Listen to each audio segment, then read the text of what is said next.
Yeah, no, she was over her head, and frankly, she should have made the speech live, which she didn't do. She taped it, and it was not only taped, it was taped a long time ago because she had the wrong deaths. She didn't even mention the vice presidential candidate. Trump took a shot at Michelle Obama, but nobody expected Barack's response to shake the entire country.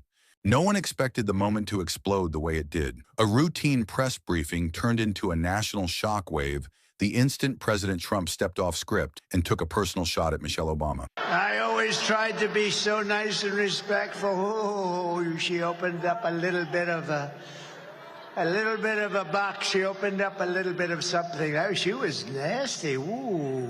It wasn't policy, it wasn't strategy. It was sharp, intentional, and carried an edge that made people sit up straight even if they were watching from thousands of miles away. Within minutes, every major network replayed the 30-second clip on loop. Phones buzzed across offices, college dorm kitchens erupted in arguments, and families from Phoenix to Baltimore texted each other asking the same question. Did he really say that? Michelle, loved and respected by millions, had been dragged into a fight she didn't choose. As the remarks spread, the country split into noise. Panels on cable news shouted over each other. Social feeds flooded with outrage and defense. Hashtags multiplied like sparks hitting dry brush. And through all of it, one question floated above the chaos. Is Barack going to respond? Obama had always been known for composure. Controlled, measured, rarely rattled. This wasn't policy criticism, this was personal, and the nation waited on a knife's edge to see what he would do. That night, Obama was scheduled to speak in Chicago about youth leadership. It was supposed to be a small event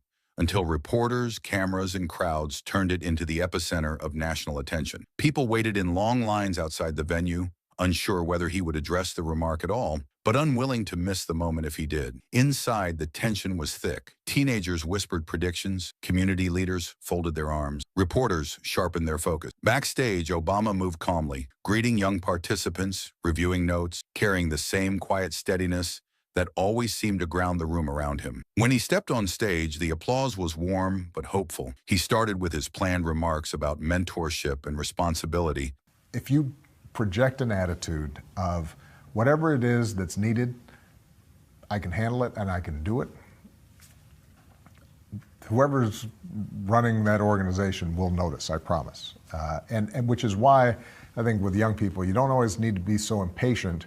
But everyone felt the shift coming. Finally, he paused, rested a hand on the podium, and spoke. There's been a lot of talk today. Comments made about my wife. The room tightened. Michelle has given her heart to this country. She's shown grace in moments that weren't always fair. And no matter what's said in press rooms or speeches, that won't change who she is. Michelle, you took on a role you didn't ask for. And you made it your own. With grace and with grit and with style and good humor.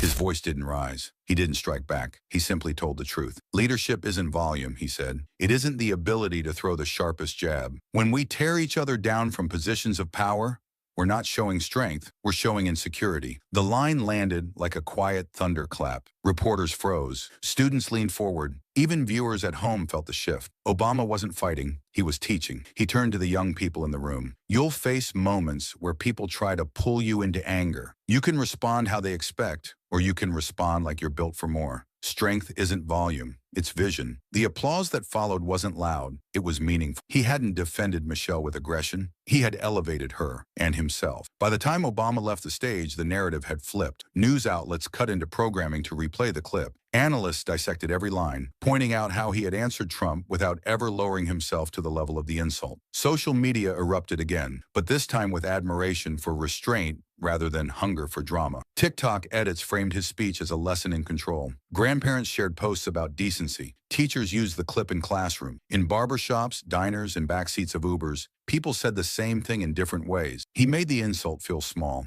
Even critics admitted the tone stood out. Obama hadn't tried to win the moment. He tried to model something bigger. Later, in a smaller conversation with students, one asked why he didn't respond louder. Obama smiled. Volume doesn't make you right, he said, but consistency can. That became the line that stuck, the message that outlasted the controversy. The world is loud, full of fast opinions, sharp reactions, constant noise, but stillness, intentional, grounded stillness, cuts deeper. In the end, the country didn't replay Trump's remark. It replayed Obama's response, because disrespect comes and goes, but dignity leaves a mark. You can't control who throws the first punch. You can control how you stand when it lands.